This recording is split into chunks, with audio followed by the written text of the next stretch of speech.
kingdom man. I'm a part of God's plan. My father is the king. He owns everything. I'm a real man. I'm a kingdom man. Why is it important for every man to know their purpose?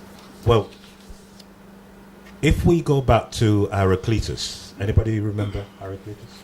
And Theal of Miletus. That's what we talk about in the 5th century BC.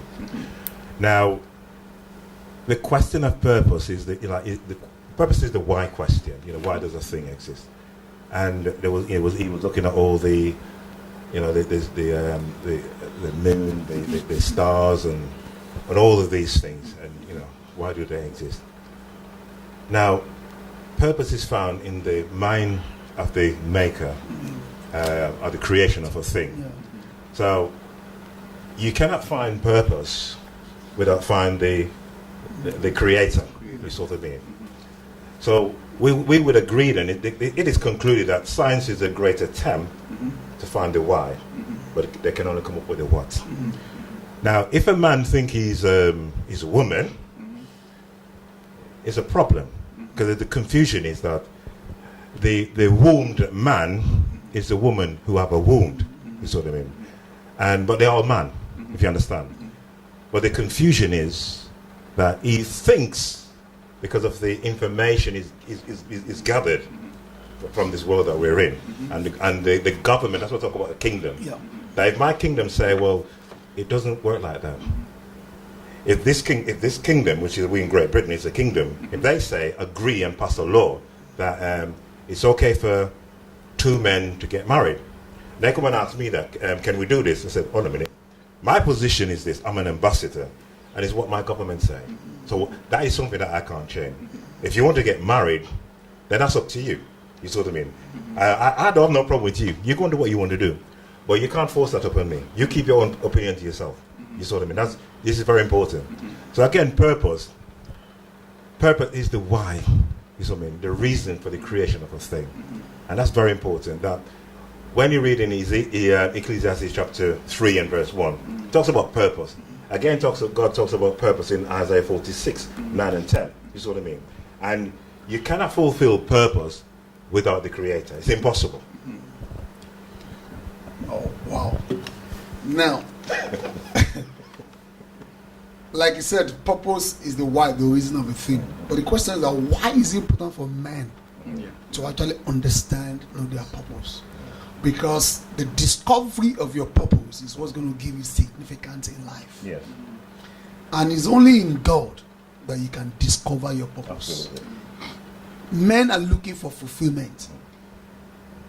But the only place you can also get fulfillment is discovery of your purpose. And that's what, when you discover your purpose, what gives your life meaning. If not, you will just be running etta-sketta. And so, God has designed man with purpose.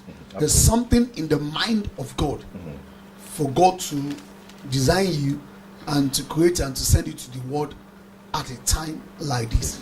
And it's very imperative for us as men to actually discover why. Why? Yes. And that's what anchors our life. And none of us is an accident. Even when you go to Mercedes-Benz, a car manufacturer, there's something behind Mercedes-Benz to make a particular car, the particular model, every year and there. And so I think purpose is very important in order for us to live a fulfilled life and a significant life. Like I just to add to what you the two gentlemen just said, they just said it well. What happens is I believe in defining things and putting things in stages. That's what I always do. So I think the first part for what I can say is you've just said that there is a kingdom and then there is a maker where your purpose is in. So what we are facing these days, there's the different worlds that we are living in within the same world. Yeah. So there's the kingdom of God and then the other kingdom of the enemy. So every kingdom has its own principles, rules, regulations, and legislations that they have. So if you conform to the kingdom of the world, there are rules and legislation and regulations that you conform to. So most times we wrap our purpose within the kingdom that you're living in. So sometimes we move to the kingdom of the enemy, and then we go to that because when you say the kingdom, it is a kingdom where there is a structure within that the kingdom of the enemy. And so sometimes we conform to that kingdom, and when we do that, then we get our purpose in there.